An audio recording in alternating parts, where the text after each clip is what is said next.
আজকে আমার হাতে হঠাৎ করে একটি 5 টাকার নোট পড়লো।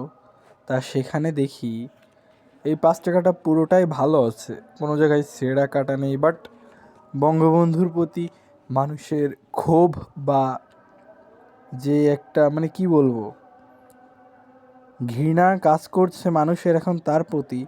এ দেখেন তার ছবিতে মানে কি একটা চিত্রাঙ্কন করে দিছে, ব্যঙ্গচিত্র করেছে। এটা দেখে মনে খুবই মানে কষ্ট হলো এবং হাসিও লাগলো যে যে জাতির পিতা নাকি, বাঙালি জাতির পিতা। যদি রাত পোহালে শোনা যেত বঙ্গবন্ধু মরে নাই, তবে বিশ্ব পেত এক মহান নেতা, আমরা পেতাম ফিরে জাতির পিতা। তার আজকে কি দশা, কি হাল হলো। তার ছবিতে ব্যঙ্গচিত্র করছে, তাকে একদম ধুলোর সাথে মিশিয়ে দিয়েছে। হাস্যকর বিষয় এবং অতি দুঃখ বেদনাদায়ক বিষয়।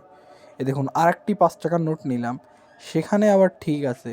এটা মেইনলি ছিল হচ্ছে এরকম ছবি, কিন্তু সেটার একদম পুরো একদম কি বলবো, হুজুর বানিয়ে দিয়েছে।